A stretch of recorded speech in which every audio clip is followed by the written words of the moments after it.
Chegou já, deve estar chegando aí já já. Mais um episódio dos nossos bate-papos aí às terças, né? Com pessoas inspiradoras. Começando aí o projeto nesse canal, o nosso canal na Twitch do Rio Rugby e Esportes, para trazer pessoas inspiradoras, mas também tem alguma ligação com games, com rugby. Essa é a nossa trajetória aqui. E hoje uma pessoa muito especial, uma pessoa assim, cara, uma grande inspiração, um grande ícone para a gente aqui, batalha lá no rugby, no Morro do Castro, um projeto super legal que a gente quer explorar isso na live, então não vou dar spoiler aqui agora. A gente vai nas perguntas explorando essa conversa com ele, que é o Robert. Robert Melengro, Robert, é assim mesmo que se fala? Malengro, mas é um nome difícil. Eu fiquei assim, pô, será que é francês? Será que é inglês? Eu fiquei meio na dúvida. Então, nessa primeira... É francês, né? Então, não estava tão errado. Eu vou pedir, assim, nessa sua primeira intervenção aqui, na sua primeira fala, você falar um pouco de você, assim, como é que você se venderia pra gente? Quem é o Robert? Fica à vontade, Robert. Bem-vindo, boa noite. Obrigado, Ed. Bom, quem é o Robert? Eu sou meio inglês, meio brasileiro. Minha mãe é mineira. Eu nasci e fui criado na Inglaterra. Desde muito novo, eu tive um interesse muito grande sobre políticas públicas e redução de pobreza e estratégias de desenvolvimento. E eu não sei, assim, eu me venderia, me consideraria... No meu LinkedIn está um development worker, né? Eu trabalho com desenvolvimento, então essa seria a resposta mais adequada. Reverter para o LinkedIn. E como é que é essa história de ser meio inglês, meio brasileiro? Você nasceu lá, nasceu aqui? Como é que foi?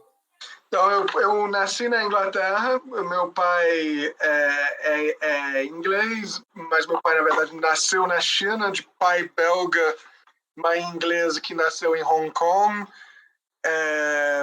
Minha mãe é mineira, mas eu fui criado desde a infância, assim, nascido e criado na Inglaterra até me mudar para o Brasil em 2013. Mas sério, tive sempre uma conexão muito grande inicialmente com Minas, em Sacramento, que fica no Triângulo Mineiro, perto de Uberaba e Uberlândia. E aí eu fiz uma graduação na Universidade de Londres sobre política e relações internacionais e entrei, fiz um sanduíche na Universidade de Califórnia, onde fiz amizade com dois cariocas que me inspiraram a vir para o Rio e conhecer Rio, não como um turista necessariamente, mas sim como alguém que, enfim, poderia socializar e fazer amigos no Rio, e aí isso foi desdobrando. E aí quando me formei, eu fiquei muito na dúvida do que eu ia fazer no mestrado. Eu sabia que queria trabalhar com desenvolvimento, queria trabalhar com o Brasil, e eu decidi ficar como ouvinte num curso de doutorado na UFRJ, lá na Praia Vermelha, no departamento de economia. E coincidiu com a política dos UPPs, e eu fiquei muito interessado sobre políticas de segurança pública e como que essas políticas de segurança pública podem ser limitados na questão de desenvolvimento social. E aí eu descobri minha tese de mestrado, eu fui aceito em Oxford, que para mim era uma coisa muito difícil, era de acreditar que era possível. Eu passei por muitas dificuldades de aprendizagem, eu sou altamente disléxico, dispraxico, sofria bullying na infância por causa disso, e acreditava nas minhas limitações cognitivas. Então, para entrar em Oxford, para mim era uma coisa muito inalcançável. E aí, quando eu entrei em Oxford, já sabia o que era minha tese. Aí foi, desculpa, eu estou entrando numa, não sei se era essa a ideia mesmo, eu entrei numa... Fica à vontade. Aí eu entrei em Oxford, fui convidado para o pré-vestibular, pré-temporada de Oxford Rugby. Obviamente, eu jogava rugby desde os 6 anos, inicialmente no London Welsh, nos Wasps, na minha escola St. Benedict. E aí, quando eu entrei em Oxford, pré-temporada de Oxford, eu comecei a... Já quando eu entrei em Oxford, quando eu pensei na marca de Oxford, o que significava para mim, eu comecei a pensar em como que essas marcas podem ser elitizadas, podem ser democratizadas e ter um papel mais social.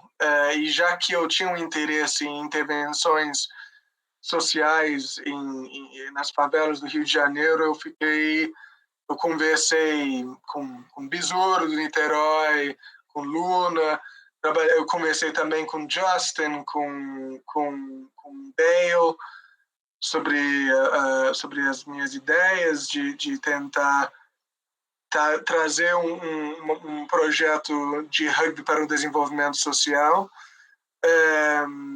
E aí, enfim, quando eu entrei na pré-temporada de Oxford, comecei a ver em Oxford, o Oxford joga contra Cambridge, né, uma vez por ano.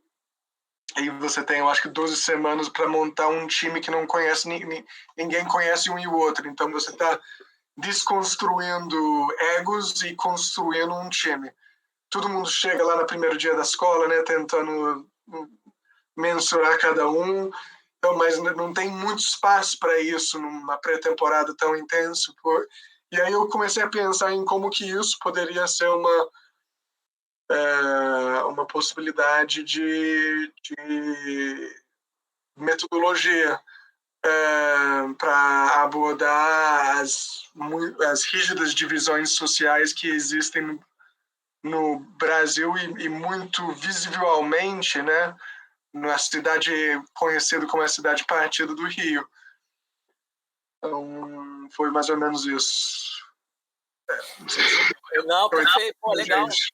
Eu vou aproveitar para não perder. Você passou assim, né? Pum, mas eu quero agora frisar, dentro dessa tua trajetória, como é que foi esse contato com o rugby? Você falou desde os 6 anos, ou seja, cara, você praticamente nasceu jogando rugby, né? Assim, na nossa cabeça de brasileiro, muitos de nós vai conhecer o rugby, cara, adulto já. A gente olha aqui, né? Pelo menos no Ramp, que é o projeto que o rugby também já toca na mão do Justin, do Dale, bastante tempo. A gente olha essa molecada que começou com 11 anos, a gente já chama de privilegiados, né? E no Brasil né? Para o esporte, que eu quero dizer. E para você com 6 anos é algo natural, né? Algo que... Como é que foi? Como é que era? Era na escola? Fazia parte da cultura do bairro, da cidade?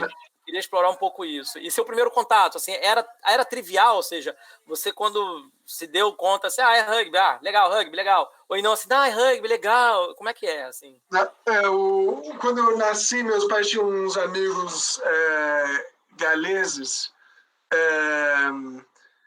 e eles, quando eu nasci, eles falaram, ele vai jogar no London Welsh. E meu primo Juliano, ele já estava, eu acho que já estava jogando no London Welsh na época. E aí, enfim, meus pais sempre me deixaram muito ativo. Eu acho que dos 7 dias da semana eu tinha, ou era karatê, ou era futebol. Eu chorava para jogar futebol.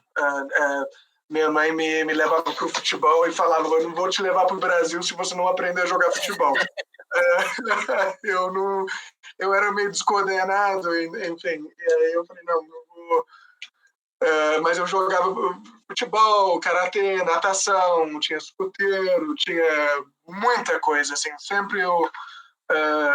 e rugby era nos domingos. Domingos era o dia do rugby. E todo domingo a gente ia lá. Eu lembro do meu primeiro treino, que eu já estava familiarizado com futebol, né? E aí era um try. Try em inglês é tentativa, né? Porque eu acho que na história era poder tentar fazer o chute. Arriscar o chute, Mas muita gente não sabe disso, viu? Se quer falar disso, assim, porque muita gente no Brasil não sabe. Até a gente brinca, o futebol americano tem lá o touchdown é no rugby agora, você tem que tocar lá embaixo, né? Essas coisas. Eu não sabia disso. O nosso advogado brasileiro que me contou isso. Eu não sabia. Total, né? E o futebol americano você não precisa tocar, é só cruzar a linha com a posse, né? Assim, interessante essa coisa do termo, da palavra. Aí mas é isso, você ganhava a chance de chutar pro gol.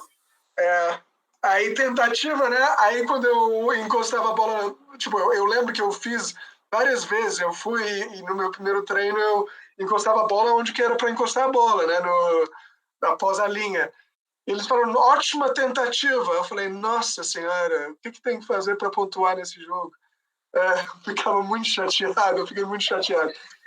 Foi só depois que eu descobri que era o gol, né? Isso é legal porque a gente, quando o Brasil começa com rugby, e o try já é o êxtase, né? Já é o clímax do jogo. Então você fala try, né? Já é uma coisa. Exatamente. O try já tem a bagagem que não tem necessariamente, né? Não tinha porque a palavra é pé da letra para mim. Pô, legal isso. Mas assim, já valia os pontos, né? Quando você jogava? Ou já valia os pontos. E aí, enfim, comecei nos under sixes, então 6 anos, aí 7 anos. Aí começou a se tornar competitivo. É uma região em Londres, onde eu cresci, que o rugby é muito forte. Tem o Richmond, tem London Welsh, London Scottish, Roslyn Park, tem Ealing Trailfinders agora, que venceu do Saracens na segunda divisão. E tinha os Wasps, que jogavam em Twyford Avenue. E aí, quando chegou aos 12 ou 13 anos, eu migrei para os Wasps, onde eu enfim, eram os mesmos facilities, né, os centros de treinamento do clube profissional. A gente tinha contato com o Josh Lucy, o Trevor Leota, para mim era o meu mentor, o samoano, Hooker. A gente tinha um contato semanal com eles. Eles passavam lá, ajudavam de vez em quando. E aí quando chega mais ou menos aos 15 anos, o rugby escolar começa a ficar mais forte do que o rugby de clube. E eu tinha uma relação muito difícil com a minha escola. Eu era bolsista da minha escola por rugby, porque eu comecei numa escola pública, tive dificuldades escolares lá, enfim, acabou que a decisão foi tomada que era melhor ir para uma escola particular e conseguir uma bolsa para aquela escola, onde o Juliano também estava estudando. E só que eu entrei mais velho, esses meninos, e é uma escola só de menino.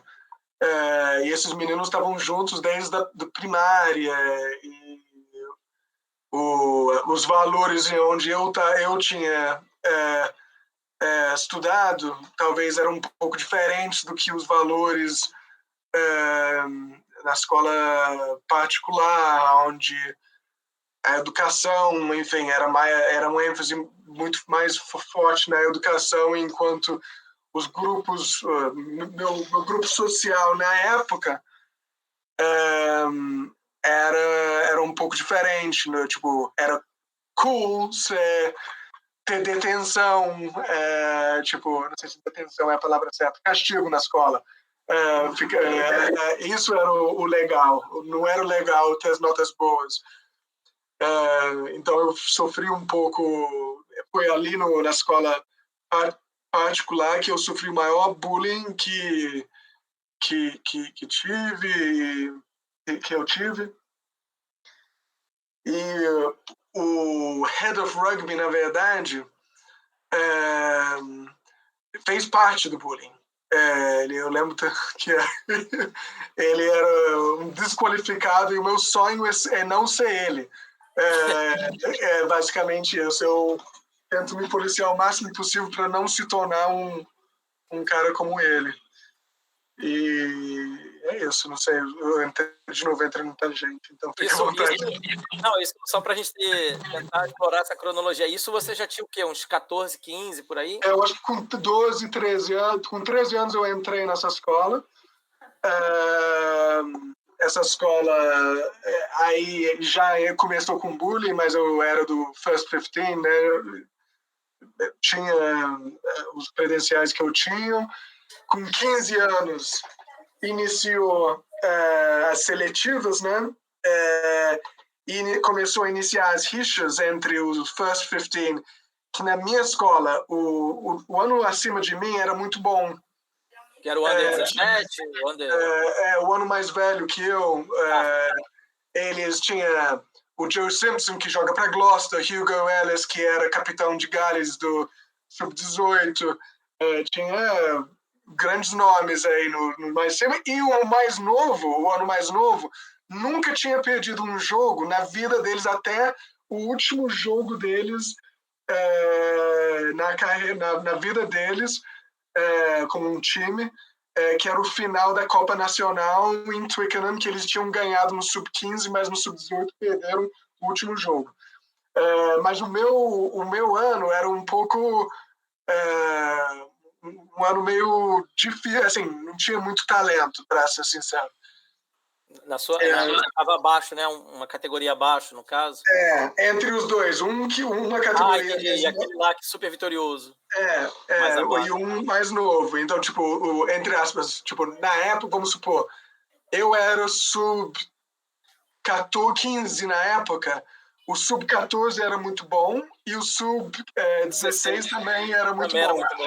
Mas o sub-15 não era muito bom, então não tinha muito talento para seletivos. Eu tinha um jogador, eu lembro, que era o oitavo, que era um monstro. Ele era muito sinistro, assim, era o oitavo, assim, que desenvolveu fisicamente muito mais rápido que todo mundo, e ao ponto de, tipo, ninguém parava ele. Fazia 5, 6 tries no jogo de 15 por jogo, assim, só que não era talento, era físico. Tanto é que ele não foi aceito na seletiva, no Sub-15. E eu fui.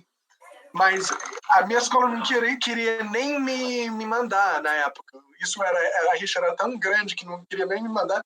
Então os Wasps me mandaram. E um dos treinadores do estado, como seria o estado, né, era um treinador dos Wasps. E ninguém mais na minha escola foi escolhido, só eu. Só que o treinador dos Wasps era dos backs. Eu sempre fui terceira linha. Essa seria a minha outra pergunta: onde você jogou, qual foi a posição que você mais lidou? É terceira linha, então. Oitavo, não? Ou asa? Asa era o meu 7, era na época, eu ainda tinha um tamanho para ser um 7 praticamente competitivo. Legal. Você jogou competitivo, Robert? Assim, já é competitivo na Inglaterra essa idade, mas você chegou lá na idade adulta, no profissional, não chegou? Os counties lá é bem competitivo. Então, no Sub-15, a gente começa a ficar mais seletiva, né? Além, como que é o processo? Os clubes mandam os jogadores e na minha região, o meu county é muito competitivo, porque tinha todos os clubes lá. E aí, quem saiu de lá foi Cipriani, Joe Simpson, foi diversos nomes aí saíram de Middlesex, se não me engano, o Delalio saiu de Middlesex, mas na época era outro processo. Mas era essa região. Então você inicia pelas seletivas. Aí, nos Sub-15, eles já começam a identificar talento. E no Sub-15 eles têm o jogo de ten-a-side. É um torneio de ten-a-side que eles escolhem os jogadores para ser, tipo, os ten-a-sides nacional. Então você joga Tipo, você tem alguns amistosos do estadual que os escoteiros que a gente fala, olheiros, né, vão assistir. E aí você tem o Tennessee que todos os olheiros estão lá. E aí... É como se fosse mal comparando as nossas seletivas aqui para o juvenil e tal. Mais ou exato, menos. Né? Exato. Que, tipo, raramente você vai ter um olheiro num jogo da sua escola, a não ser que tem pessoas pré-identificadas como talento. Entendi. Uma curiosidade que me trouxe aqui à memória, porque isso é muito comum no futebol aqui no Brasil. Né? Tem um determinado jogo que vem uns olheiros, sei lá, da França, sabe de lá da onde, para ver um garoto. E às vezes o garoto nem tá escalado para jogar, mas aí o cara vai e surge na escalação e joga. Né? Isso acontece muito. E é aquela escalação que a gente fala que é a escalação de empresário, né? Isso é muito comum no futebol. Isso também acontece no rugby lá? Você chegou a identificar isso ou foi algo que não deu para olhar isso? Um sistema que eu não sei como que é agora, mas o sistema que eu experienciei é que tradicionalmente você vai county, regional, nacional. Aí você representa a Inglaterra. Já nos counties, tipo, meu distrito era o Wasps. Então, o Wasps escolhiam os jogadores para competir. E tinha os olheiros dos Wasps. E aí, tipo, tradicionalmente, você iria pular. Agora, um dos meus amigos de faculdade lá de Oxford, que jogou no segundo time comigo em Oxford, tá jogando o Six Nations pro Gales agora. Ele não foi escolhido nessa seletiva, né? Nesse processo. Ele foi pela faculdade. Aí a faculdade aí tem outro processo, né? Você entra o Josh Lucy foi outro que eu acho que ele foi pelo exército, mas também era outra geração, outro sistema. Mas tipo, amigos meus que entraram no profissionalismo, um amigo meu, por exemplo, nunca entrou na seletiva, nunca conseguiu, na verdade, se destacar na seletiva, e foi capitão do Doncaster, que é no segunda divisão inglesa, é um jogador bom, um campeonato bom. Então, tipo, tem pessoas que fogem da rede, né?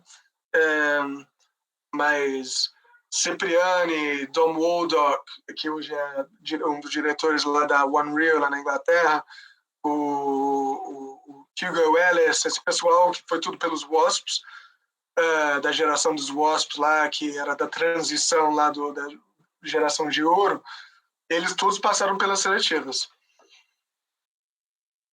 Entendi. Ou seja, tem algumas janelas, né? Tem alguns caminhos, não só um, né? E tem também a captação direta, Robert. Como é que é? Assim, que aqui no Brasil, né, ficou comum a Brasil Rugby, no caso a CBRU, fazer essa captação direta, né? Muitas das vezes, não sei se um Rio já passou por isso, mas os clubes todos passam, né, aqui no Brasil, de um jogador, o clube ser surpreendido de um jogador que foi convidado para treinar na seleção brasileira. Ou uma menina, assim, e todo mundo é pego de surpresa. Ninguém sabe como é que essa informação chegou e tal. Isso também tem, assim... O que indica, basicamente... A seleção nacional ou regional, né? Não ignorando, mas passando por cima de todos os processos. Não. Vai lá direto no jogador e chama, vem treinar aqui com a gente. Não tem isso. O RFU não arriscaria, tipo, pegar um talento frio. Talvez um clube pode ter identificado um talento e apostado nesse talento. Na minha época, o que estava começando a acontecer foi na época, tipo, com 2005 era a época que foi meu auge, com 15, 16 anos. Foi na época em que eles estavam escolhendo, a política era nem escolher talento, era escolher atletas. E eles começaram a pensar em identificar atletas para capacitar jogadores de rugby, ao invés de escolher jogadores de rugby para se tornarem eles transformar em atleta. É uma velha discussão, né? Isso não me beneficiou de forma alguma, porque eu tinha passado 9 anos jogando rugby, sabia muito bem do rugby, mas com 15, 16 anos eu parei de crescer. Eu era mais ou menos do tamanho que eu estava jogando aí em Niterói quando eu tinha 15 anos. E era isso, assim, Então, tipo, eu esqueci a pergunta, mas... então, tipo, talvez não, eu perguntei assim, que a seleção chamar diretamente o atleta sem respeitar as instituições, né? Ou seja, e os processos, né? Que é o que você descreveu bem aí, que são as seletivas e depois um caminho via faculdade ou pelo exército, enfim. Até a gente tem uma curiosidade, não sei se você estava naquele amistoso com o pessoal do Ramis, o pessoal do exército britânico, que veio jogar um amistoso com a seleção fluminense aqui, acho que foi em 2018, eu lembro do caso, mas eu não... um dos nossos alunos jogou, eu acho. Isso, jogou. Então foi bem legal assim, a troca, né? E como eles viajam em alguns países para representar não só a Inglaterra, porque são do exército, vocês são das Forças Armadas, mas o rugby, né? O rugby inglês. E foi uma aula pra gente, né? Eu estava lá presente, eu não joguei, claro, eu apitei, eu acho, meio tempo, não lembro agora com detalhes, né? Porque fiquei muito preso mais à organização do encontro em si. Mas essa troca foi muito positiva. E assim, a gente olha os jogadores jogando, e claro, para o nosso nível técnico, assim, qualquer um deles ali entraria na seleção brasileira fácil, né? Mas todos eles estavam dizendo que eles foram rejeitados em todos os processos, né? É incrível essa diferença. Verdade. Né? Exatamente. Não, eu acho que, se não me engano, nos Wasps, tinha um jogador que era atleta. Ele foi recrutado pelos Wasps por ser atleta mesmo. Ele corria, se não me engano, tipo 100 metros em 11. Eu não sei, era absurdo. E estava competindo para atletismo na escola dele. Então ele foi recrutado pelo atletismo, mas não rendeu, porque ele não sabia catar a bola. Ele não... se eu jogava a bola para ele, era frio na época, então ficava na ponta, então os mãos ficavam gelados e pegava a bola. Mas não rendeu, mas ele era muito veloz. Então, eu acho que tem outras formas de... Mas, tipo, eu acho que é mais fácil um clube te pegar do que um county, um estado, um regional, e muito, assim, o nacional você tem que ter passado por... E aí talvez o regional vai descobrir que tem um talento nos Wasps ou nos Saracens que pode encaixar bem no time deles. E aí vai botar eles num campeonato regional. E aí sim pode entrar, vai ser fast track, né? Tem o fast tracking, mas não tem tipo o total ascensão para amador até nacional, que nem pode ter aqui. Mas também o pool é muito, muito maior, né? É tipo, mais fácil o nacional escolher do que... Entendi. Não, mostra uma organização bem longe de tudo que a gente já percebe aqui no Brasil, bem distante mesmo. Que é um pouco das teclas, talvez, que as federações, na sua maioria, tentam bater, né? E, enfim, eu vejo hoje como um movimento, vamos seguir batendo, mas quase em vão, né? Eu acho que eu temo, e é uma opinião minha, eu sempre falo, ninguém precisa concordar, mas eu temo que a gente acorde tarde demais para isso, sabe? Para esse modelo que, enfim, eu não quero criticar muito, porque não é a intenção aqui hoje. A intenção é explorar um pouco você. Eu vou tentar mudar um pouquinho de assunto, mas para a gente voltar, porque já tem um link maravilhoso para eu fazer em toda a sua fala, mas eu vou guardar um pouquinho para finalmente, eu quero falar um pouco de games, né? Essa plataforma é uma plataforma de game, a galera que faz streaming de game e tal. E como é que é o Robert Gamer, assim? Você falou que tinha tarefa a semana inteira, várias atividades, né? Mas tô vendo aqui não sobrava tempo pra você jogar um videogame, ligar lá um Atari, um Master System na época, né? Talvez fossem os videogames na sua infância, não sei se era. Mas como é que foi a tua relação? Qual foi o primeiro jogo que você jogou, o primeiro game? Você tem memória disso? Eu tenho, eu acho que era o Rei Leão eu acho que era Sega. Sega Saturn? Era um dos mais antigos, E aí tinha os da Disney, aí jogava esses. E aí migrei pro PlayStation quando fiquei um pouco mais velho, PlayStation 1. Aí PlayStation 2. E aí o meu vício de jogos, a Natália até, minha parceira, ela até me sacaneia, porque eu obviamente gerencio uma ONG de esporte, aí no meu tempo livre eu gerencio um clube de futebol no Football Manager, que é um vício que é basicamente um L-Foot, né? Só que mais complexo, onde você tem que conversar com os jogadores, você tem que negociar contratos, você tem que... então, esse é um dos meus maiores vícios. Aí, com a pandemia, a gente decidiu investir no PlayStation 4. Aí, no PlayStation 4... agora, né, recente. Aí a gente gosta muito dos jogos abertos, assim, dos jogos mundo aberto. Não sei se é porque a gente está vivendo muito no mundo fechado. A vontade de estar ao ar livre. Que, aliás, isso não é a primeira vez que a gente ouve isso. Nessa pandemia, com as ações com os clubes, federações, ficou essa conversa de a federação não promover muitos eventos online e tal. E teve uma das conversas nossas, uma das reuniões, a gente falou disso, né, cara? O nosso esporte ele é muito ao ar livre, né?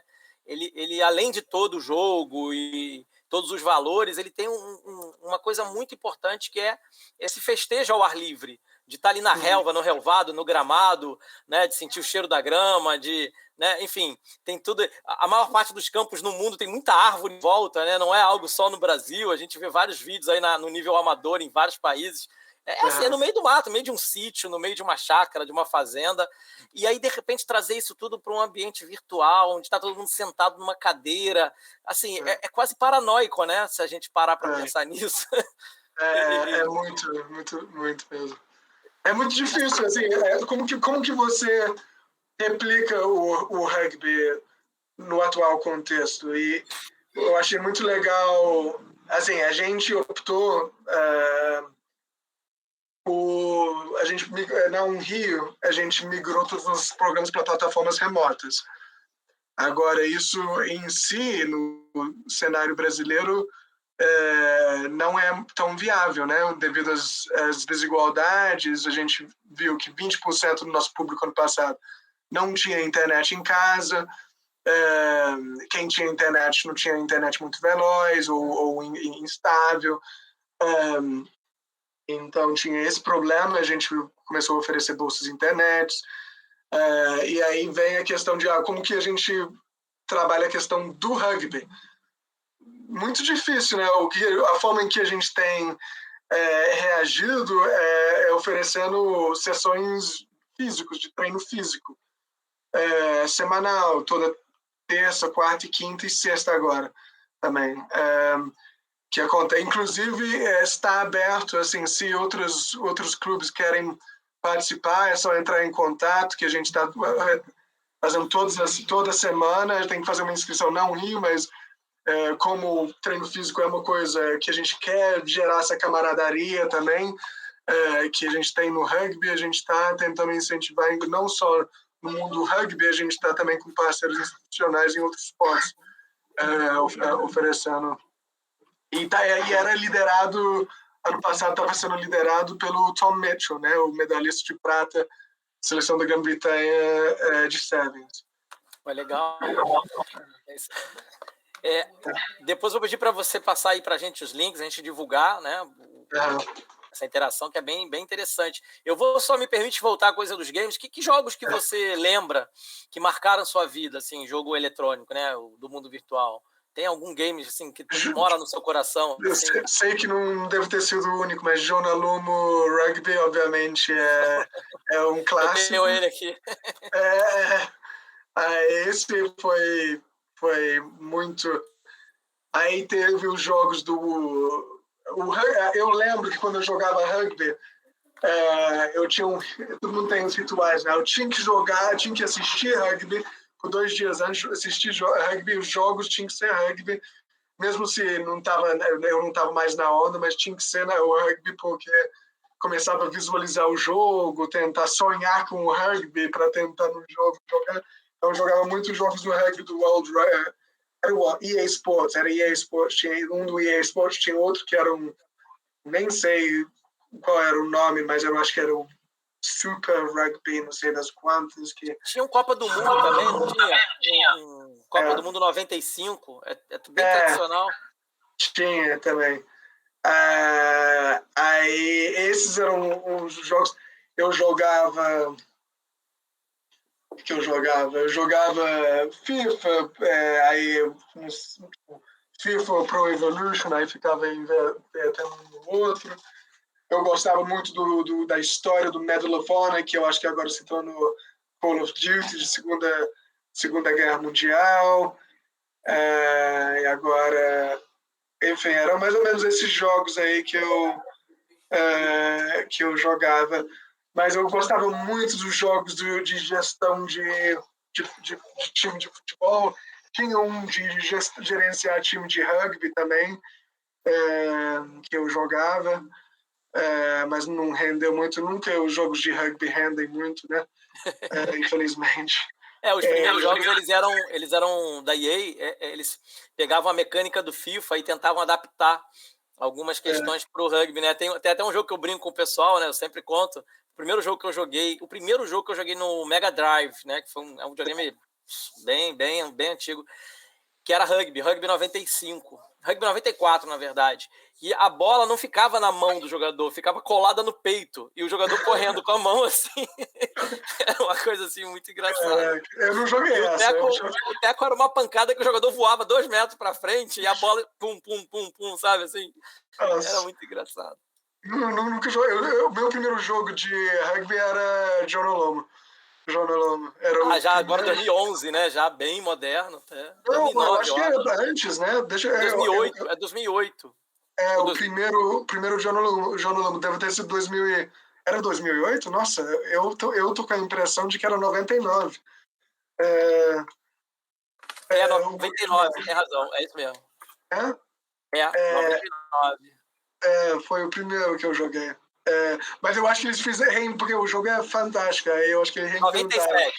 97. O primeiro. Foi o único que eu joguei do Jonalumo. PlayStation 1.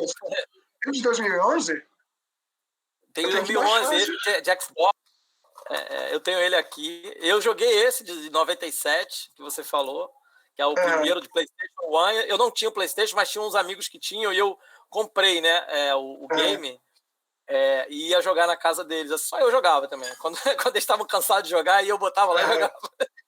Porque eu jogava desde o Mega Drive, então eu sabia engraçado, eu sabia do rugby antes da vida real. Eu jogava online, no virtual, videogame, mas nunca tinha visto o rugby na minha frente, né? Praticado, jogado. Eu conheci através do videogame o rugby. É muito engraçado isso. É um acesso, né?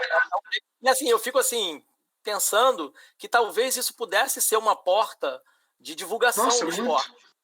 Não, eu confesso que quando eu vi que vocês estavam fazendo esportes, eu fiquei pensando, nossa, a gente podia tentar juntar os programmers de todos os clubes para tentar criar porque, assim, isso também entra um pouco no rugby, em como manter engajamento do mundo de rugby durante esse período, porque, enfim, vai ser muito difícil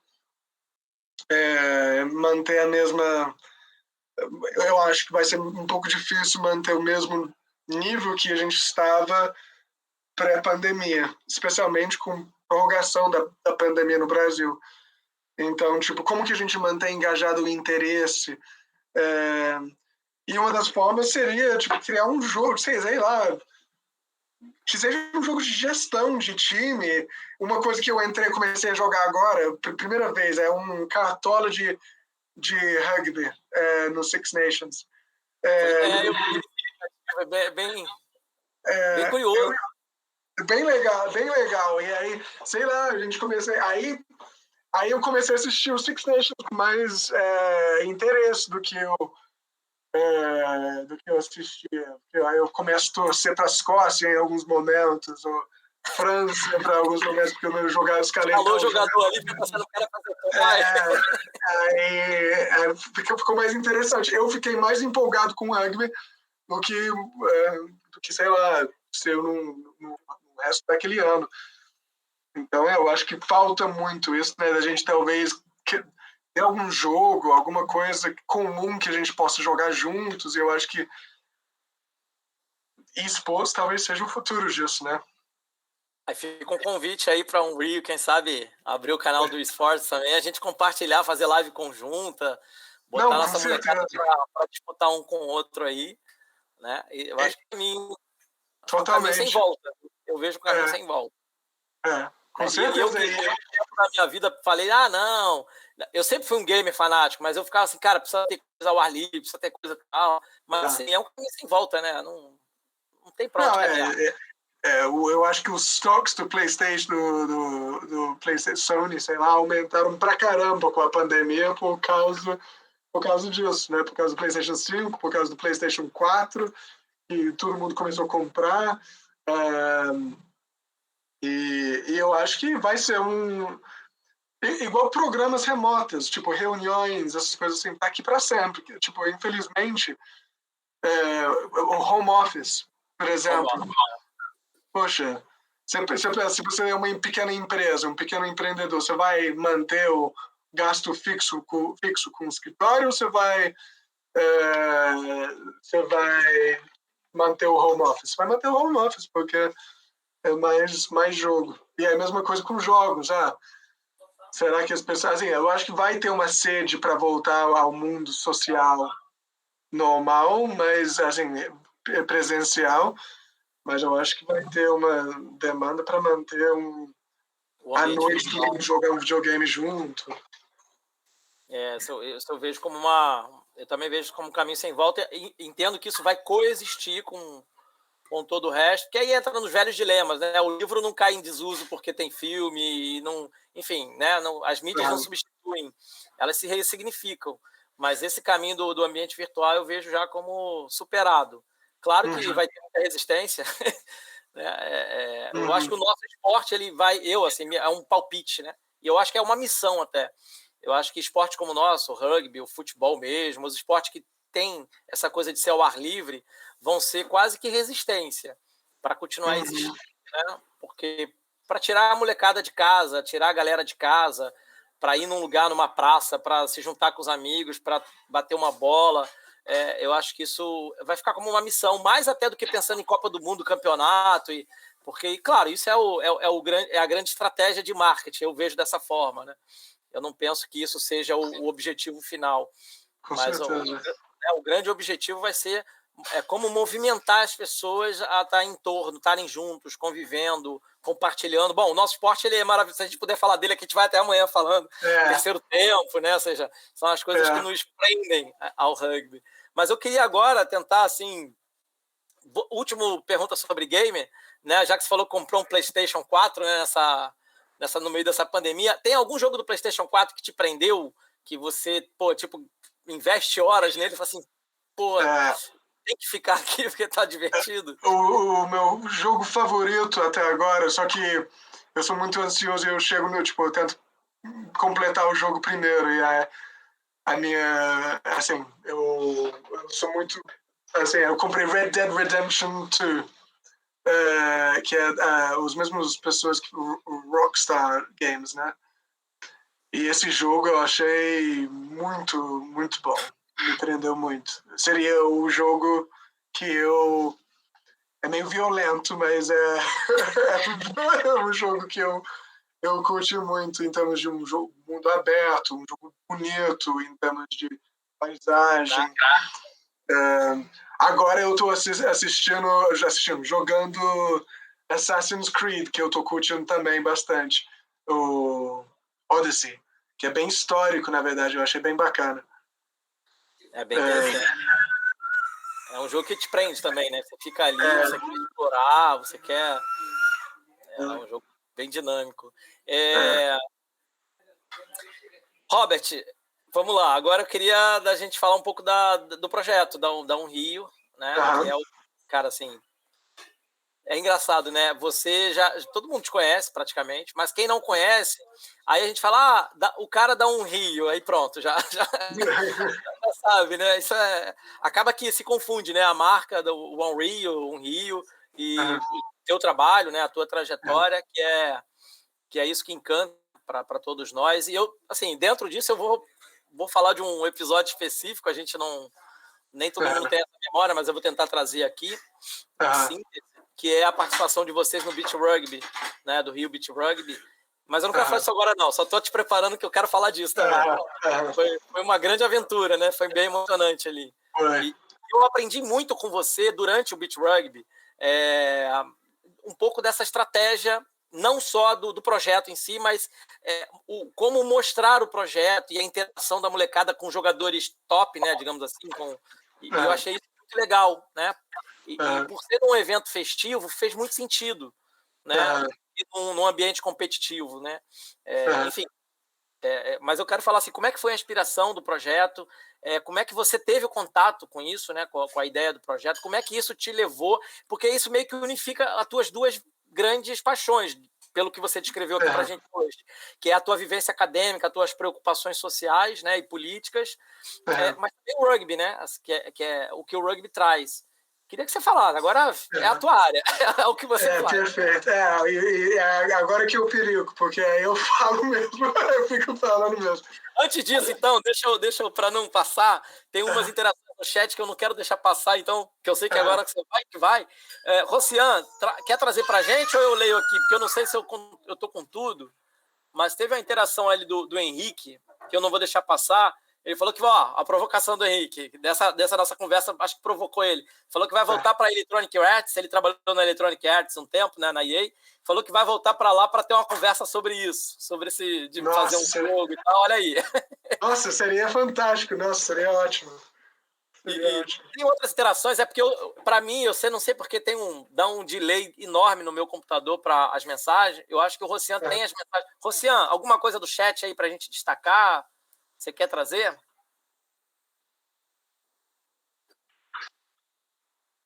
Ele...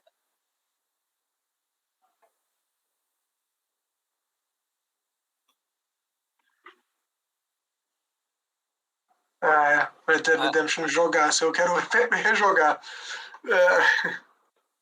E tem mais alguma coisa aí para alguma pergunta que chegou para o Robert?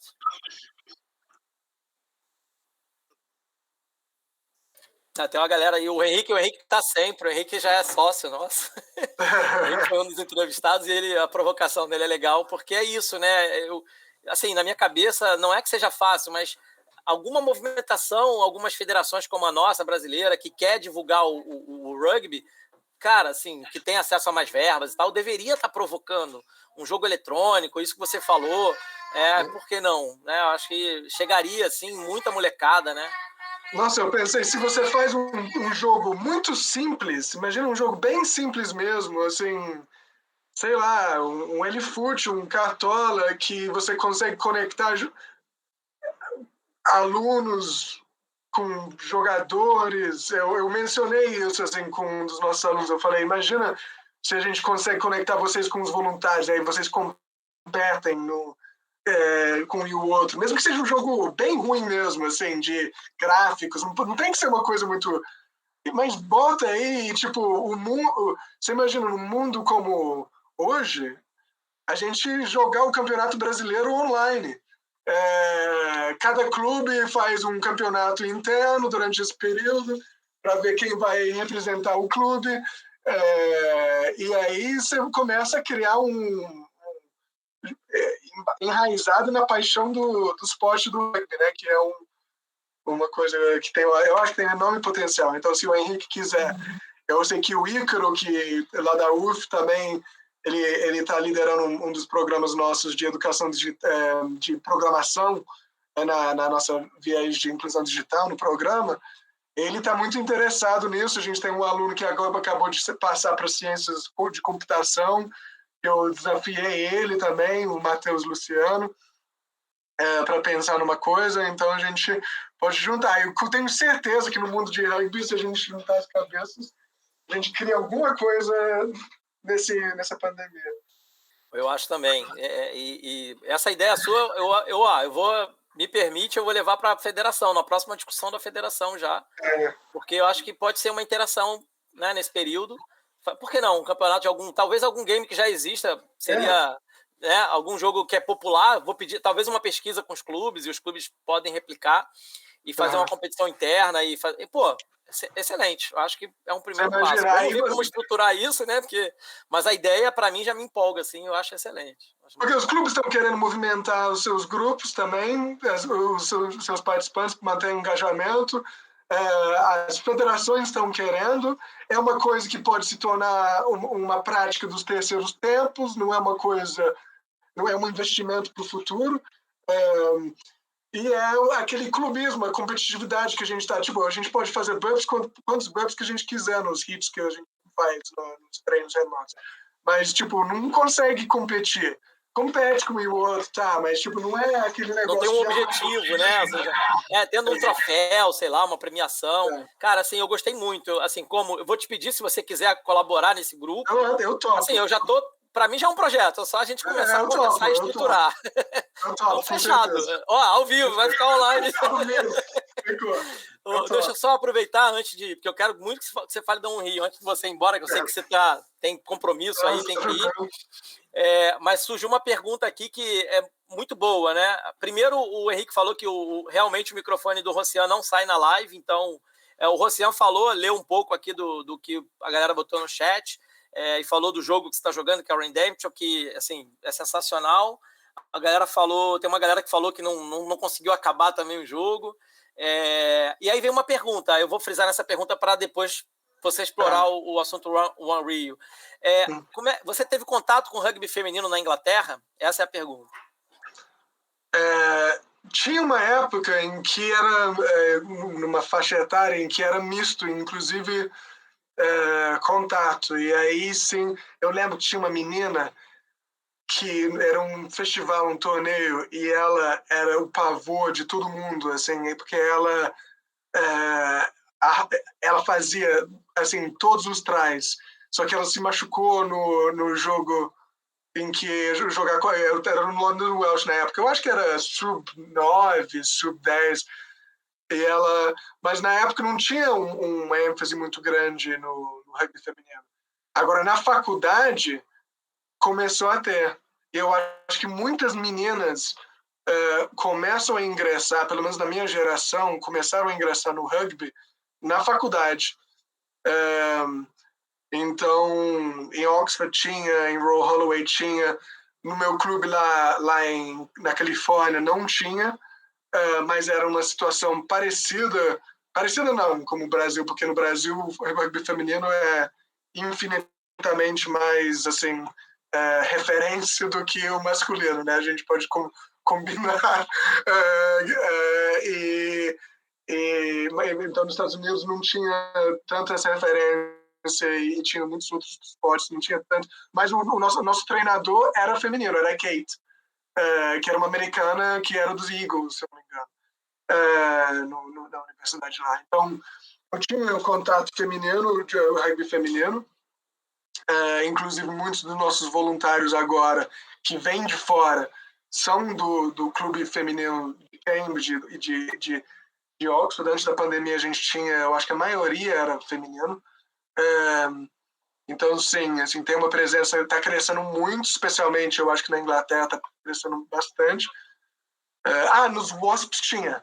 O Wasps era até hoje, eu acho que a referência na liga feminina primeira divisão do Premiership feminino é referência. Tinha muitos jogadores internacionais lá no Twyford Avenue.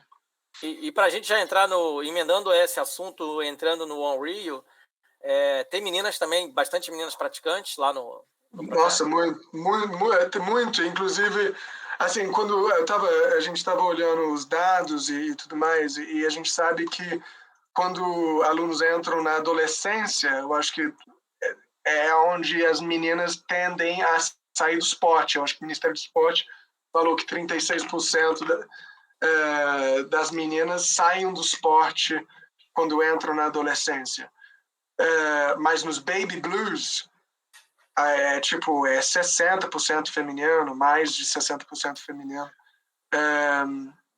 E cai para, eu acho, 30 e poucos por cento feminino quando você entra nas categorias mais velhas.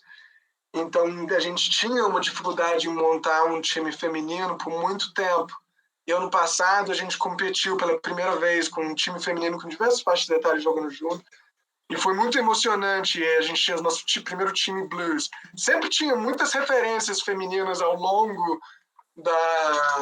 mas sempre ficaram muito frustradas por não conseguir competir como um Rio, com as desistências na adolescência. Mas ano passado foi muito... Ano passado não, né?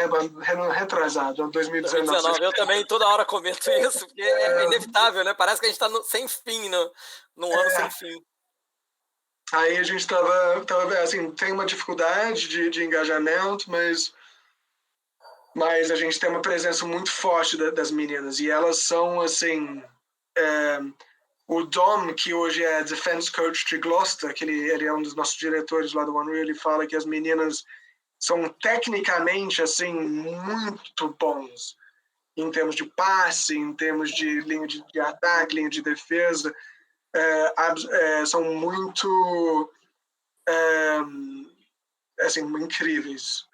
Então, e agora a gente tem a nossa treinadora, que hoje também trabalha com o Shift de Impacto, a Steph, que ela e o Max são os nossos head coaches, né? E que isso também ajudou a dar uma certa fortalecimento no rugby feminino, com um grupo mais velho. Sempre no mais novo teve muito interesse dos Baby Blues. Temos uma das nossas alunas que passou por essa trajetória de Baby Blue para Light Blue, que foi uma trajetória, obviamente é uma trajetória que tem de ter muita desistência, que ela está participando dos programas físicos, ela é incrível, jogadora sensacional, tem muito potencial, mas tem realmente uma dificuldade de...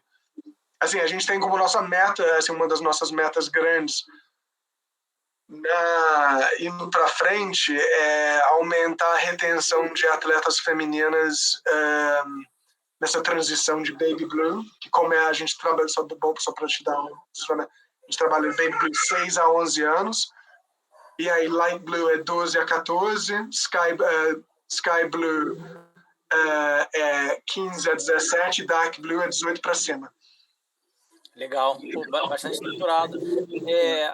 Esse do feminino, a gente vai ter, assim, na sequência nossa de entrevistas, vai receber bastante mulheres, evidente, e vai ter a Manuela, que tocou o projeto no Rio Rugby. A gente está tentando a Xirra. Alô, Xirra, se estiver assistindo, aceita o convite, porque para falar um pouco, elas coordenaram, a Manuela pelo Rio Rugby, a Xirra pela federação, um projeto que é um grande movimento mundial da ONU Mulheres, do Get Into Rugby. Não, mas depois, Uma Vitória Leva a Outra, que é um projeto da ONU Mulheres com o Empodera, que é um instituto aqui brasileiro, e também com o Fundo Elas, e que é uma preocupação específica, um olhar específico para as meninas no esporte. Tanto que o projeto era para usar a ferramenta do esporte, mas para falar sobre as questões femininas, né? Os dilemas e aí esses dados que você está falando, os dados que elas têm no mundo é muito, muito maior de desistência feminino pelas coisas dos problemas sociais que a gente já sabe, né? As mulheres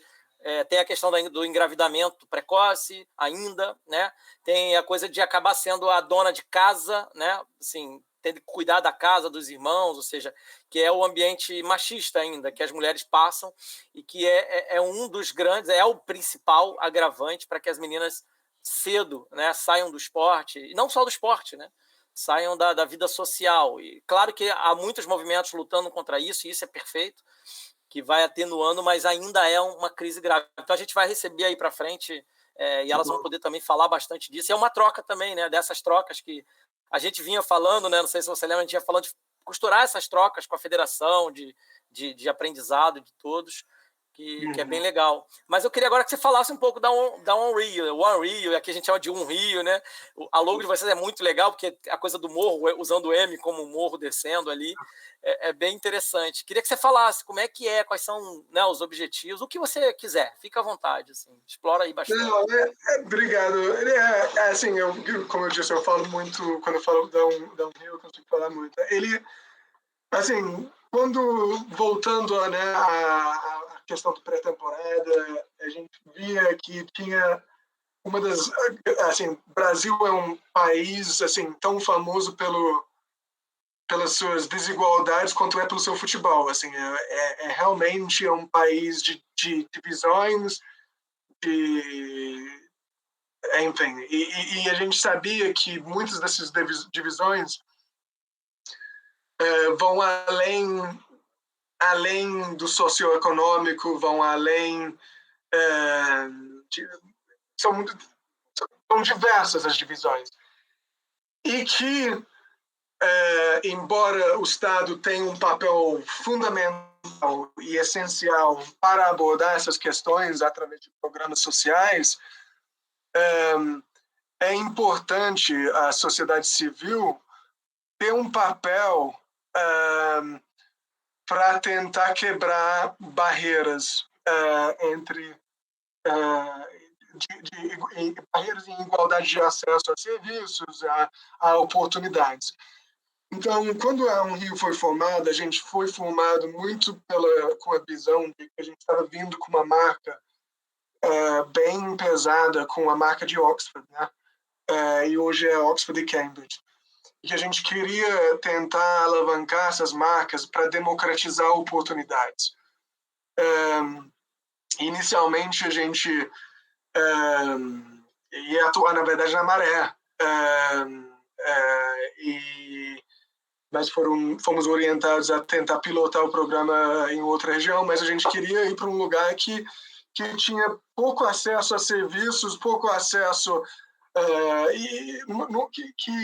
que a gente poderia ter um maior impacto. Então, e com isso em mente, a gente nós nunca fomos evangelistas do esporte, ou seja, a gente nunca acreditou que a gente jogar rugby ia resolver os problemas multifacetados que os alunos em situações que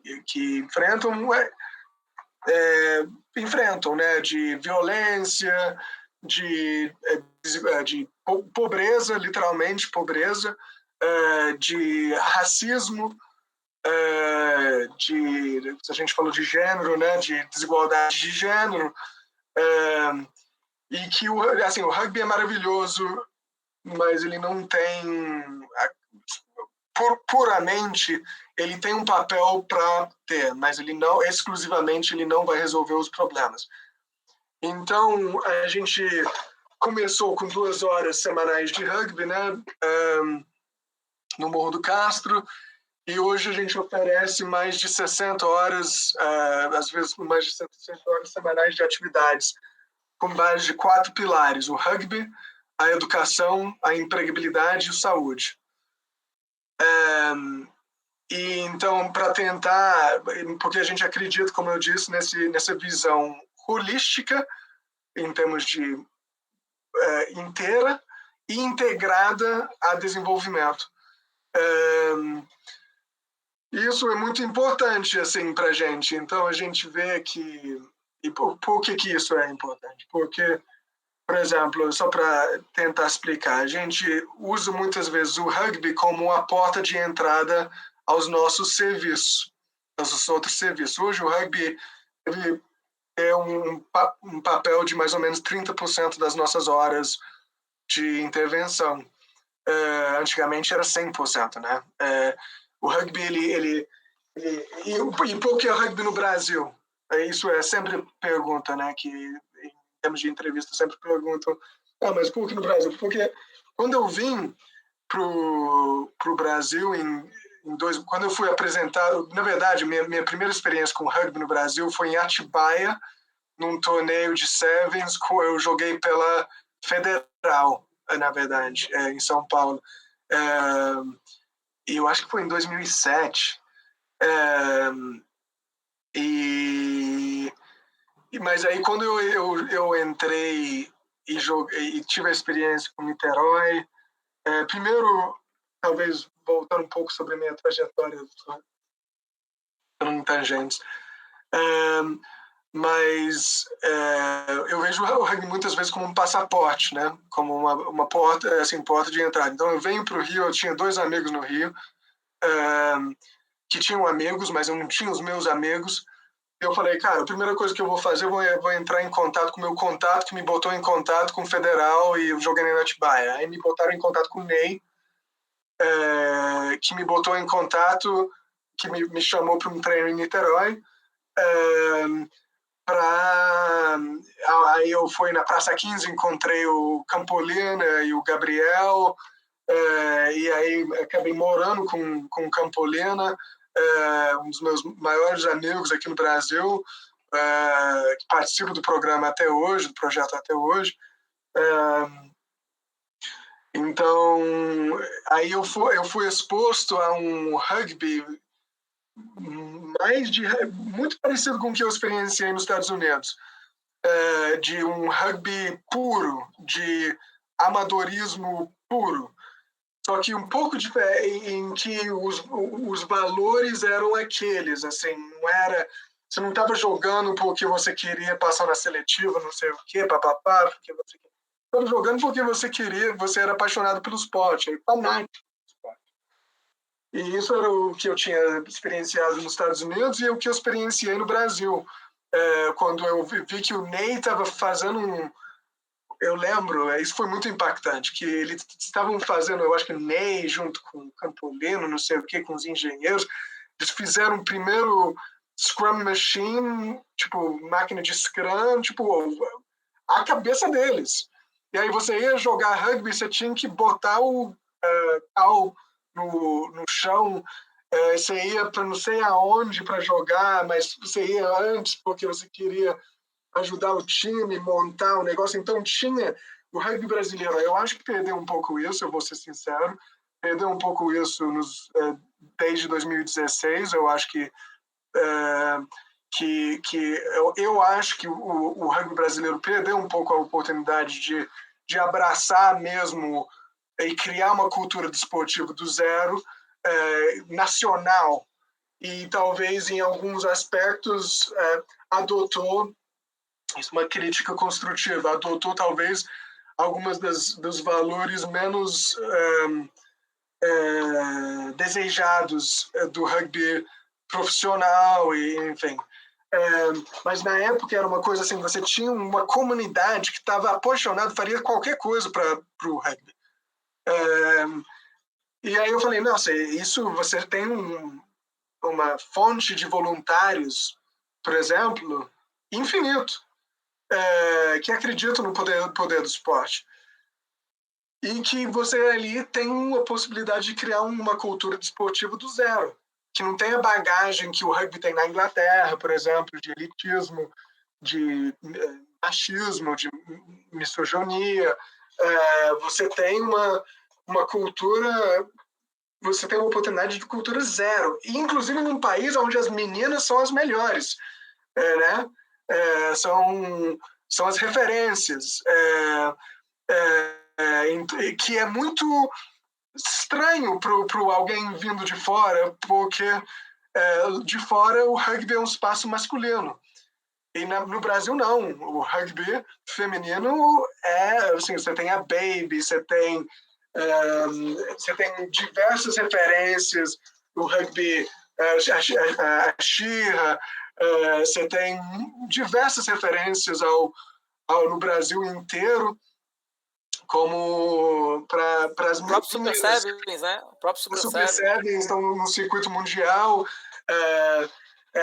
Vamos dizer a verdade que nas Olimpíadas, aonde a gente achou que o Brasil podia se empenhar mais era no feminino, não era no masculino.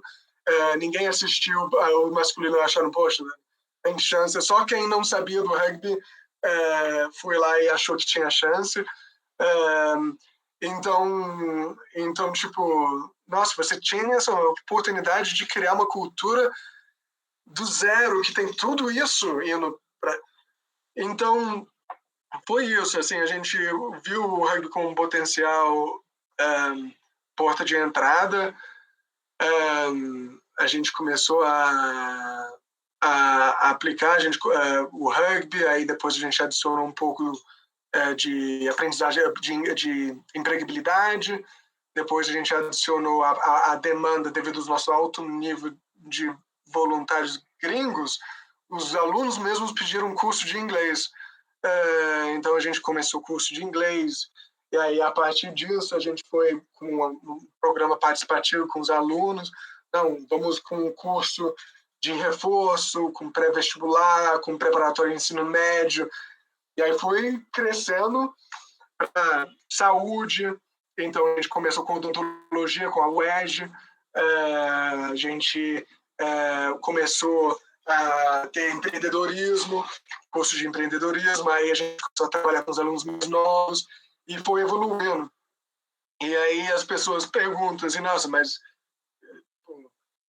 por que, tipo, o que dentista tem a ver com notas, por exemplo? Bom, um aluno com dentes bons não é necessariamente um bom aluno, mas um aluno com dentes dor no dente é necessariamente um aluno que vai ter dificuldades em se empenhar o máximo que poderia. E ao mesmo tempo que tem estudos que mostram que a odontologia é importante para o esporte. Aí tem protetores bucais. E aí, tipo, a mesma coisa que a odontologia tem a ver com a empregabilidade. E a empregabilidade tem a ver com o rugby no Brasil, né? Porque você não consegue manter uma carreira no rugby brasileiro sem ter uma carreira paralela que deixa você ter tempo para isso. E aí, da mesma forma que a educação. E aí, a crítica, né, que você estava iniciando, eu sei que não era necessariamente da tua forma, se eu fosse o CBRU, botaria todo o dinheiro no rugby universitário. Nossa Senhora! Assim, o potencial que você tem, pessoas que talvez não são tão bons no futebol, querem aprender um esporte novo, querem socializar, fazer amigos, porque, tipo, tá na faculdade. Você tem pessoas que talvez estão mais pesados, então não conseguem jogar futebol, tem uma estrutura um pouco diferente do que... ou tipo, simplesmente não gostam de futebol. Você tem uma fonte de atletas contínuo e sustentável. E em vez de... Enfim, e aí, por aí vai. Aí vai a nossa parceria com a UF, que você vê alunos nossos agora que passam pelo rugby, voltam para a educação, fazem o pré-vestibular, passam para a UF e agora vão jogar pela UF. Então a Unrio é isso, é uma metodologia integrada aí que tem diversas ações. Assim, na pandemia a gente também adaptou os nossos 4 pilares a esse cenário, entendemos as necessidades, oferecemos bolsas de internet, começamos a oferecer bolsas também de estudo, porque a gente sabe que a pressão financeira aumentou e alunos frequentemente vão ter que tomar decisões difíceis. Contamos com o apoio da comunidade do rugby para nossa campanha humanitária de cestas básicas, que ofereceu mais de 17 toneladas de alimento ao longo do período da pandemia, o equivalente de 38 mil refeições. E a gente conseguiu responder, assim, honestamente, estou respondendo minhas próprias perguntas, desculpa. Mas, Fica à vontade. A ideia é foi essa. um momento... e aí entra, assim, ano passado, o que é o rugby no meio do lockdown. Um dos alunos nossos falou... Dom, quando foi entrevistá-lo, perguntou o que rugby significa para você. Significa família, eu sangro pro meu time, papapá. Tá. E todos nós já somos culpados a usar esses hashtags e tudo mais, de família e tudo mais. Agora, quando os nossos fundos começaram a se tornar mais restritos e não tivemos capacidade de oferecer nosso programa de segurança alimentar na dimensão que a gente estava oferecendo, a gente teve que direcionar os nossos fundos de acordo com necessidade. E uma das coisas que a gente começou a botar no formulário era se você tem condições para abrir mão da sua cesta básica. A gente estava monitorando a renda per capita e tudo mais, a gente tinha uma noção. A gente viu de que 50% do nosso público, dos quais 79% daquele público estava vivendo abaixo da linha de pobreza do Banco Mundial, 50% falou que poderia abrir mão da cesta básica, se precisava. E desses 50%, 80% era jogador de rugby, porque a gente tem diversas intervenções. Jogador de rugby, principalmente jogador de rugby. E um deles era esse que falou de sangrar para o seu time, família, e que estava com menos de $1 por dia na renda. E aí eu fiquei pensando, aí esse aluno já falou para a gente, falou... per capita isso, Robert? Per capita. Esse $1 per capita, né? $1 per capita. Então... Se você tem uma família de 6 pessoas e aí sua renda familiar dividido por... É o que o Banco Mundial fala. Que é $1,90, que é a linha de extrema pobreza, e a gente tem uma outra camada de extrema pobreza que a gente avalia que é menos de $1 por dia. Eu faço esse mesmo cálculo. Na faculdade de Geografia, eu fiz foi um dos estudos lá e tal, né, que os professores validaram, e eu pensei exatamente assim. E na época que o dólar era 1 para 1, olha só que loucura, né? Exatamente. E aí a gente vê que esse aluno, um desses alunos, que eu acho que estava ganhando 49 centavos por dia, era a renda per capita, ofereceu para doar a cesta básica. Você pensa... E esse aluno falou, não, a gente não joga rugby, mas a gente aplicou rugby. Então você vai além vai bem além, né, na verdade. Muito além. Então, se a gente nessa pandemia começa a pensar um pouco mais, né, de não só como a gente, saudade de jogar e sentir a grama e sentir as dores do dia seguinte, mas de como a gente pode aplicar o que a gente colocava, né, nos hashtags, valores, família, respeito, camaradaria e tudo mais, talvez a gente teria mais soluções, né, para alguns desafios que a gente está enfrentando. Então, em resumo, sobre essa questão de ano passado, aumentou a pobreza. Então, 79% estavam abaixo dessa linha de pobreza. Mas a gente conseguiu tirar metade desses que estavam com menos de $1 por dia para cima através das nossas intervenções, para cima da linha de pobreza. De $1, né? Para cima de $1, no caso. Não, de acima de $1,90. Vocês conseguiram subir para cima de $1,90 com as ações, impactar nesse sentido, né? Isso, então a gente tem alguns gráficos que depois eu posso até te passar, que quem estava com $1,90, $1,90, 79% estava com menos de $1,90. Através da acumulação de intervenções, a gente conseguiu elevar, e com intervenções direcionadas, conseguiu elevar a per capita de metade daquele 79 para cima de $1,90. E reduzimos o número de pessoas vivendo com menos de $1 por dia de 106, se eu não me engano, para 11. Então, através de mais de 80 e tantos. quase 95. Então, a gente, assim, quando perguntam muitas vezes, qual foi o momento mais orgulhoso? Cara, poxa, orgulhoso pra caramba de o que a gente conseguiu como a Unrio, mas também como uma comunidade de rugby, porque a gente recebeu doação de clubes como a UF, de jogadores, assim, como o Greg, da comunidade. A gente arrecadou, se eu não me engano, 60% do que a gente gastou. E a gente gastou, se eu não me engano, R$120 mil em cesta básica. 60% foi arrecadado por doações individuais. Legal. Então, assim, foi emocionante. Então, do nível doador, parceiro institucional, doador e aluno também, que estava lá na entrega, fazendo capacitação de sistemas de protocolo de segurança, aluno que estava optando que não poderia colaborar, mas em termos de entregar cestas, mas optou ofereceu para doar. Isso foi, assim, eu arrepio de falar. Assim, para mim isso foi o maior feito que a gente já conseguiu. Não foi campeonato, não foi isso.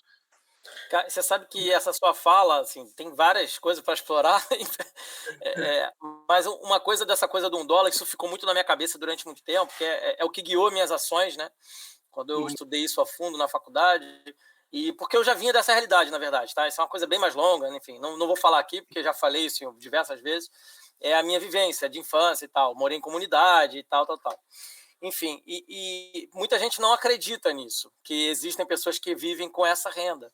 Porque você pega $1, cara, qualquer pessoa que faz um pedido mais barato que seja no iFood é muito mais do que $1,90, que é exatamente essa linha média. Para um lanche, né?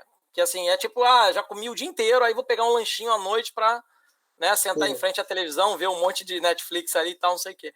E tem gente que não acredita que essa renda, na média e para baixo dessa renda, é o que vive as pessoas o dia inteiro. E aí pensando desde a refeição que ela acorda até a última coisa que ela vai comer. E isso é muito impactante, porque você trazendo, inclusive, esse relato agora, no meio da pandemia, que você viu de perto, é isso, né? Tem gente que não acredita que exista no Brasil pessoas vivendo assim. E pelos estudos que foram publicados na pandemia, cerca de 46% da população brasileira está vivendo abaixo de $1,90 por dia per capita para se alimentar. E não e sem contar as outras coisas, as outras despesas, né? Que é acesso à eletricidade, que é o que você falou também, acesso à internet, que é todo mundo empurrado para essa coisa. Enfim, é um assunto assim para explorar, porque é infinito para mim esse tema, infelizmente. Infelizmente.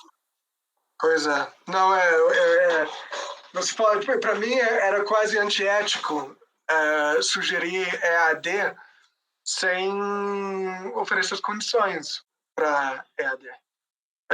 Você começa a criar uma desigualdade em possibilidade de progressão escolar que vai durar gerações. Sim. Então, assim, é uma coisa que a gente ficou muito... Agora, obviamente, a pandemia impactou o nosso orçamento, impactou muita coisa, mas a gente continua com bolsas de vulnerabilidade, com bolsas de internet. A gente agora tem uma educadora social que é formada em assistência social, que a gente usa a nossa interface de inscrição para tentar identificar casos de maior vulnerabilidade, aí agenda reuniões. A gente tem outros sistemas e processos, sistemas de encaminhamento pela nossa parceria com a escola, com próprios alunos. Eu já recebi, especialmente em 2021, a quantidade de pessoas que entraram em contato e falaram: a gente não sabe o que a gente vai comer, aumentou porque a gente não conseguiu manter as cestas básicas, a gente não tem os recursos, que tem obviamente recursos restritos e não restritos. Os recursos, a gente exaustou os nossos recursos não restritos ano passado com as cestas básicas. E a gente está muito nessa dificuldade aí de manter. Então, a gente agora está oferecendo bolsas em situações de extrema vulnerabilidade que são avaliadas e acompanhadas pela Raquel, nossa assistente social, educadora social, mas alunos falando, Robert, olha, o fulano se inscreveu? Não. Então, tem que inscrever para a gente estar no nosso radar. E por aí, a gente começa a usar isso como interface para a gente direcionar as nossas ações. Mas a situação está muito grave e eu acho que a gente vai ter um apagão, assim, não para terminar numa nota bem triste, mas eu acho que a gente vai ter um apagão, né, especialmente nessa parte, você falou de gênero, inclusive, a gente está vendo um aumento de gravidez na adolescência, a gente está vendo uma redução, a gente tem dados mostrando que, se eu não me engano, as meninas em dezembro estava pior, tá? Mas em dezembro estava com indicadores de saúde mental 43% menores do que o dos meninos. Indicadores de saúde mental. Isso é qualidade da saúde mental que você está dizendo. Qualidade da saúde mental. Entendi. Então, tipo, sensação de utilidade, sensação de confiança, otimismo. 43% mais baixo dos meninos. Era pior, em julho estava pior, mas a gente conseguiu oferecer, com base nisso, oferecer atendimento psicológico com psicólogos, inclusive se tem alguém escutando que é psicólogo e quer se voluntariar, tempo pro bono, a gente está aceitando voluntários, é só entrar em contato. Então, assim, tem a oportunidade de se voluntariar pela Rio também, é só entrar em contato. Então, os nossos 4 pilares permaneçam, estão diferentes, mas a gente reagiu dessa forma em termos da nossa família. Você tocou um pouco aí, mas, enfim, só para frisar, o financiamento da instituição ele é internacional, né? A gente tem financiamento nacional, com parceiros locais. Ano passado, a gente ficou muito emocionado com o apoio da comunidade de rugby, e entre outros, com as doações para cestas básicas. E a gente tem parcerias internacionais com a Laureus, com Beyond Sport, que a gente foi finalistas ano passado no prêmio para nosso papel de redução de desigualdade, utilizando o esporte para reduzir desigualdade. Então, é um financiamento multifacetado também. Cara, legal. Assim, e eu não sei se acontece, embora vocês tenham muitas ações, isso é por isso que eu queria muito assim, que te trazer aqui também para talvez inspirar, talvez não, certamente, né? Muita gente ainda não conhece a fundo o trabalho da Rio, porque a maioria vê mais a capa, né, Robert? Que é o final, que é, por exemplo, levar a molecada para uma seletiva. Isso passa longe do que, até pelo que você falou, que foi uma aula aqui, não é que passa longe, mas essa é uma parte muito pequena das preocupações, né? E sim, isso é uma capa. E muita gente enxerga essa capa. Então, aí, muita gente rascunha na cabeça. Isso já aconteceu com o Ramp, com outros projetos. As pessoas rascunham na cabeça. O custo deles ali é, sei lá, R$1.000 por mês para ter uma van para levar a molecada. Assim, não imagina a quantidade de movimento e trabalho, que eu chamo de trabalho invisível. Né? É um trabalho invisível que as instituições fazem dia após dia, hora após hora. E o trabalho invisível, que é o outro, que é o trabalho na cabeça das pessoas. Eu tenho certeza que a tua cabeça não para, né? Você tá ali, mas a tua cabeça está pensando, tem... Enfim, esse é um assunto para a gente explorar em horas e horas de live, mas o que eu queria aqui hoje, assim, embora, né, a gente já deixou claro, mas eu tinha falado sobre a participação de vocês no torneio lá do Beach Rugby, foi muito legal, porque foi o ano também que o Ramp participou, acho que com todas as categorias, e foi muito legal aquela troca, embora vocês estavam com a categoria mais alta, né, que era já adulta, levando a molecada mais... Categoria mais alta. Era a gente, mais um aluno nosso, porque na época, né, a gente ainda não tinha muitos alunos mais velhos, né? Nosso primeiro jogo competitivo foi na Rocinha contra o Rugby Nossa Paixão. Foi muito, muito bacana, que a gente falou do troféu da tabela. alguma coisa assim. E aí, Hemp foi lá no Morro também. Foi muito bacana. Mas o que eu falo, assim, só para destacar, é que ali, a gente conversando, eu e você, e eu pude explorar que, assim, uma das perspectivas, né, de vocês no cenário de competição, ou de jogos, ou de amistosos, com a galera mais velha, era tentar fazer com que eles jogassem contra e junto pessoas de destaque no rugby nacional e até internacional, né, quando possível. Eu achei isso bem interessante, porque não necessariamente a pessoa precisa se profissionalizar no rugby para ter essa experiência, né? E através de uma ação simples, que é jogar um torneio de praia ou, né, enfim, participar de um amistoso, pode ter esse contato, né? Essa troca. Queria que você falasse também um pouco. É o que você falou, que agora a gente vê os alunos, o Brasil está começando a ter pessoas com 11 anos jogando rugby que tem heróis no rugby brasileiro.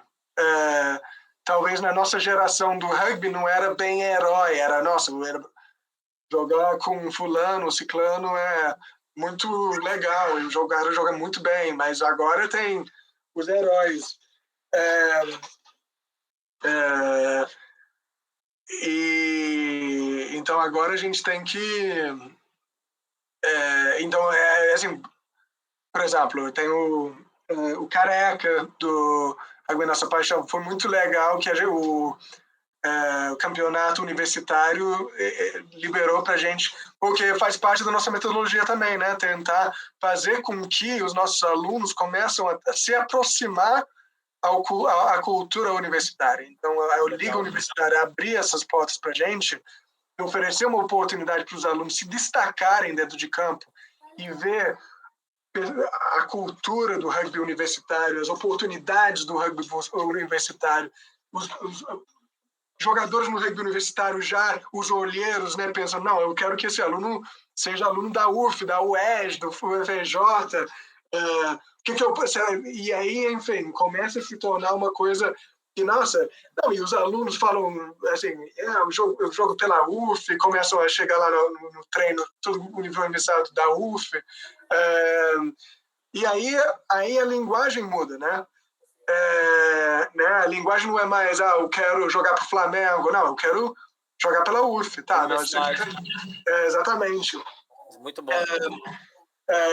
Então é muito, muito bacana isso. E aí a gente tinha não só referência como o Greg jogando ao lado dos alunos, Davi, Robledo, tinha Careca, tinha os irmãos, todos os irmãos de paixão, Marcos, Maximilian, e assim, era assim, foi muito divertido ver ele. Assim, eu acho o mais bonito disso é que tem poucas rivalidades maiores que Niterói e Rio Rugby, né?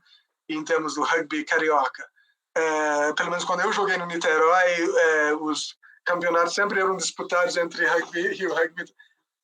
E aí, tipo, o legal era que os alunos estavam vendo que esses dois lendas dos dois clubes, Greg, Davi, Robledo, os irmãos Paixão, eu até chamei o Justin, mas eles estavam aí com o mesmo objetivo ali, para oferecer uma experiência única para esses alunos, com a mesma visão, não era mais nada. Então, e aí você vê no exemplo que você citou, que tinha o Sancerris, tinha Lohan, tinha os meninos e as meninas mais velhas já me deram um toque falando que não querem mais jogar eles querem ganhar eles mesmos e não querem mais ter todo o apoio. Foi assim, se quiser para a gente montar um time dos veteranos da Rio com alguns outros mais que eles querem competir contra a gente. Mas naquele momento era uma oportunidade para ver, não, eram membros da equipe administrativa, voluntários e algumas estrelas que estavam vestindo a camisa e oferecendo uma oportunidade para o Cláudio, na época, que era o aluno o aluno mais antigo, um dos alunos mais antigos da Rio, que tinha chegado aos 18 anos. A gente não queria colocar alunos mais novos, porque a gente tem essa preocupação de se machucar Mas é isso. E, assim, para aproveitar essa coisa das idades, né? Ficou esse ano, são 2, né? Eu já considero que esse segundo ano no Brasil, não consigo enxergar cenário. Eu acho loucura qualquer cenário que alguém tente pintar, né? Até estava conversando contigo um pouquinho antes da gente entrar online. A Associação de Futebol Profissional de São Paulo, alguns clubes já estão se movimentando para paralisar um campeonato profissional que tem toda uma estrutura, enfim, que voltou no meio da pandemia mesmo, a revelia, né? Ou seja, e aí a gente está no nível amador que, enfim, não dá nem para comparar os universos. Qualquer vislumbre de retorno ou é loucura ou é jogar para a galera, né, como a gente diz, assim. Mas eu, assim, uma coisa que ficou na minha cabeça e fica, e não é difícil, é essa geração que teria oportunidade de ir para a seleção juvenil, por exemplo, né, que se tornou uma tradição, pelo menos na Federação do Rio, né, que era um elo entre todos os clubes, que tinha ali atleta de todos os clubes das instituições como o Rio, o Hemp, ou seja, era um lugar onde essa molecada se convivia junto, né, que é um dos objetivos do rugby, né, fazer as pessoas compartilharem. Perdeu, né, uma geração aí de 2 idades, de dois nascimentos, não volta, né, não tem... E são vários outros impactos, ou seja, a gente vai falando, vai achando vários impactos dessa pandemia e responsabilidades dos nossos governantes, né? E com eles são referências, né? Exato. E eles poderiam impactar outros jovens, né? Que olhariam para eles. Ou seja, o dano é incalculável. Enfim. Não, é muito. A gente fica meio desesperado com isso, porque o mais que a gente tenta, tipo, não é impossível replicar o rugby. Por exemplo, eu tenho algumas parcerias com algumas organizações de artes marciais, enfim, Vela, o Projeto Grael. E com esses esportes vocês conseguem, talvez, artes marciais, você consegue fazer um treino individual, fazer uma bolha melhor,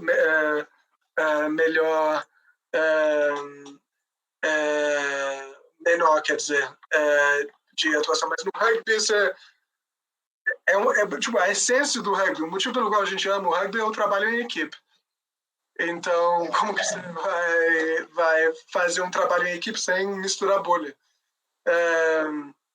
Então talvez o trabalho que a gente tem é começar a repensar como que isso pode funcionar num modo gradual, híbrido, no final desse ano e ano que vem. Fica uma missão, uma tarefa ali para todos, né? Assim, toda a comunidade, de modo geral. Pensar. E, Robert, a gente prometeu que ia ser 1 hora, né? Já estamos quase 2. Você vê que o papo é uma maravilha. E, cara, é uma aula assim, que você está dando para a gente, agradeço. E, assim, essa série de conversas é para trazer pessoas inspiradoras, pessoas jovens, inspiradoras, que, enfim, é para inspirar as pessoas e mais do que pessoas, né? Não só a molecada, como adultos que, enfim, no Brasil, num país tão desigual, no Brasil tão desigual, uma das vertentes que a gente enxerga muito é exatamente da pessoa se enxergar como alguém no Brasil, porque muito cedo as pessoas são empurradas a ser uma peça para trocar o trabalho por dinheiro, para se alimentar e não morrer, né? Assim, eu estou fazendo um resumo grosseiro, porque é muito pior que isso, né? Mas, em suma, a gente tem isso e pessoas como você que inspiram a gente, né?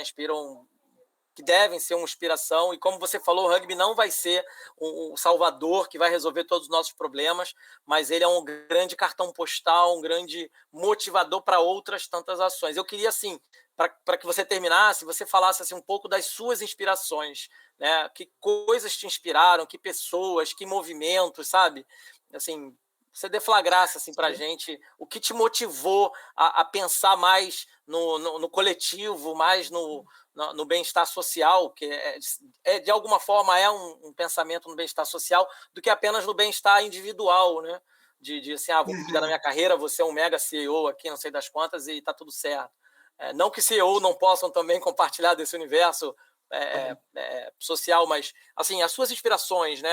O que te te despertou, o que te desperta, o que te move? Assim, agora é o momento seu de eu acho que, obviamente, começa pelos meus pais, que desde muito pequeno instalaram em mim uma preocupação social. E eu lembro quando os meus amigos começaram a ficar interessados por carros e coisas assim, eles tiveram a delicadeza de me chamar para o lado e falar: olha, dinheiro é essencial, mas luxo, tipo, os meus, assim, fazer com que minhas prioridades não fossem materiais, mas talvez experiências e vivências de viagens, enfim, de viagens ao seu emprego, e tiveram uma preocupação muito grande em fazer com que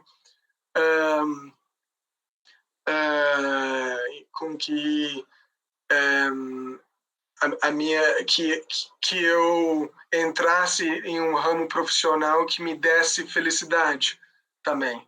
E aqui que, vamos dizer a verdade, vem do meu privilégio, da minha background privilégio de poder escolher iniciar um trabalho social totalmente voluntário, arriscar, sabendo que tem uma rede de apoio caso der problema,